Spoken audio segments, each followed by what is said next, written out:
Inflation is on the rise. We started this year with inflation rates close to nothing, but now this is up to 3%, and we could see it exceed 5% early next year. But what exactly does that mean for us as investors?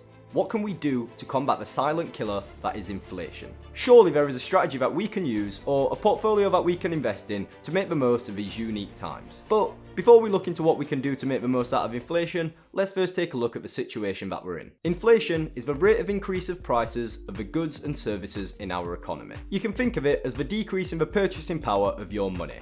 If the price of goods and services in the economy rises by 2%, but your wage stays the same, you're essentially 2% worse off. My dad loves to remind me about the days where he could get a bag of chips, a can of Coke and a magazine for 20p. But nowadays, that wouldn't even get you a Freddo. Times are tough. No matter which way you look at it, inflation is a money killer. Each and every day, the cash in your bank account or investment accounts is getting less and less valuable. So for an average person, low inflation rates are welcomed. It means that we're losing less money over time.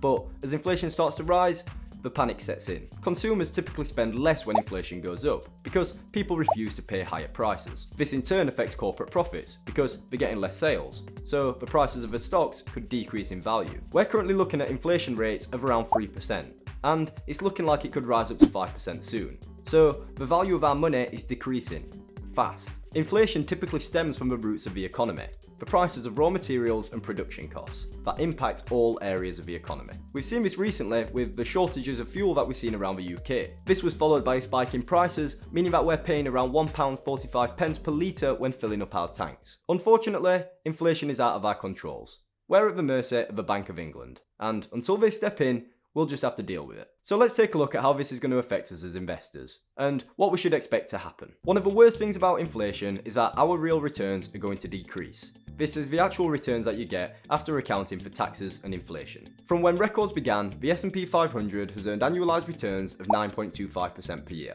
which sounds pretty good. But this isn't including inflation. The invested money also loses value over time, so our returns are actually less. When adjusting for inflation, we can see that the actual returns are 7.06%, which is much more modest. Some periods of time had really high returns initially, such as 1975 to 1985, with annualized returns of 16.3%. But this period was also tarnished with high inflation rates, so when adjusted for inflation, the annualized returns were actually just 8.69%. So whilst we might actually be seeing high stock market returns so far this year, inflation is going to be eating away at those returns. So if inflation does hit 5% like it is expected to next year, whatever returns we see in the stock market, we're going to have to subtract 5% to get our real returns.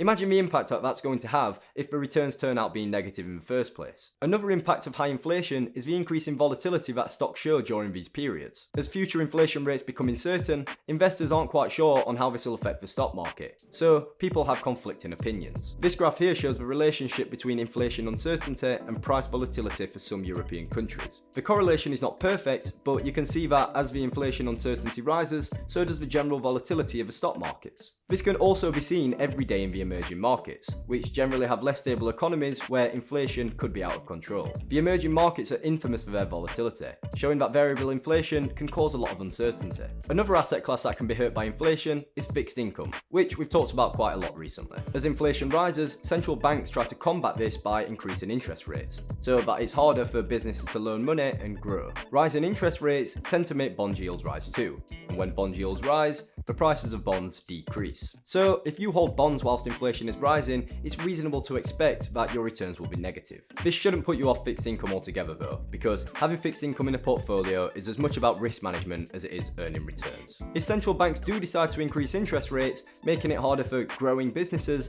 then this is going to have a large effect on growth stocks. Growth stocks rely on future cash flows to grow the business. It is their potential in the future that is the selling point for the stocks. Rising interest rates will make it harder for growth stocks to loan money to fund this growth. So if you don't have the cash flows to support the growth now, then they could be slowed down. On the other hand, value stocks typically have strong current cash flows and less ambitious growth plans. This means that they may be able to weather the storm a bit better than growth stocks when inflation is on the rise. A lot of value stocks tend to also be dividend-paying stocks, as profits are redistributed to investors in the form of dividends, instead of being used to fund future growth. This leads us on to another problem with high inflation. If it starts to exceed the dividend yield of dividend-paying stocks, then dividend stocks start to become pretty unattractive. What's the point in getting paid 2% per year in dividends when inflation is at 3%?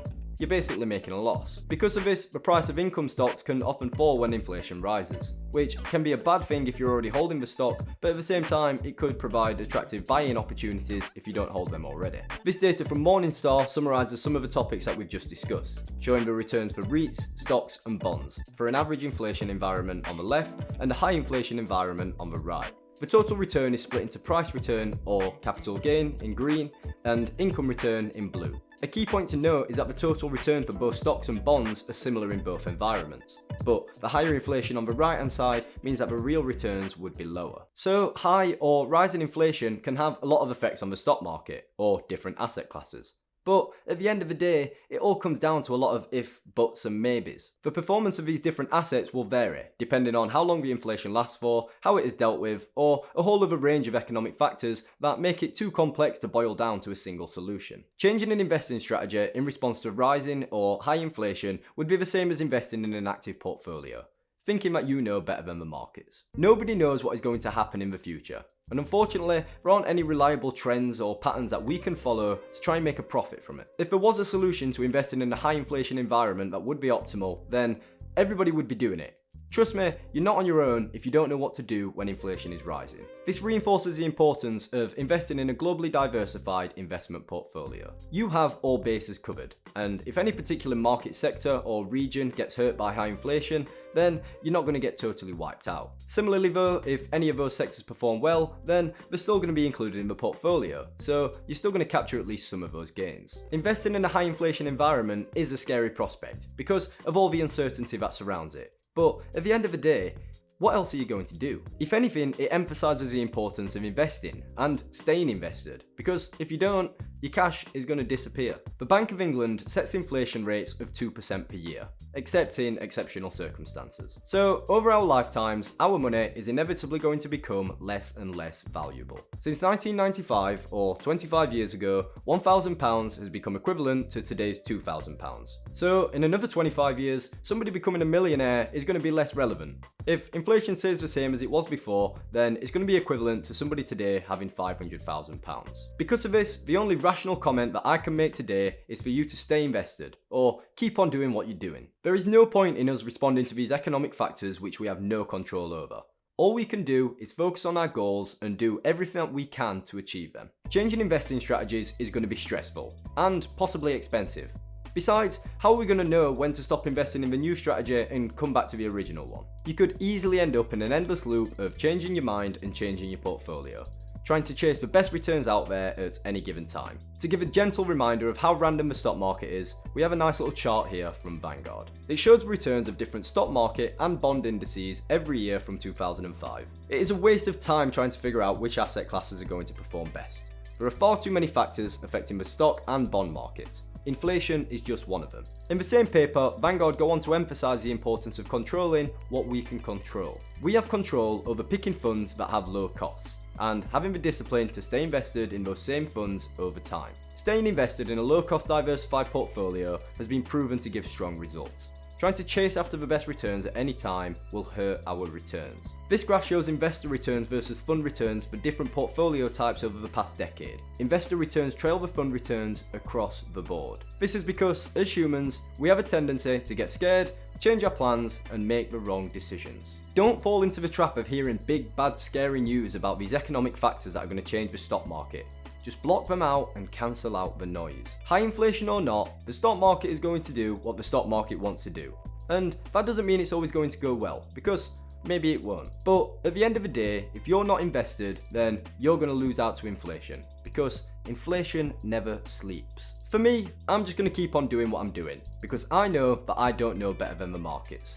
The real question is though, what are you going to do? And on that note, we'll leave it there.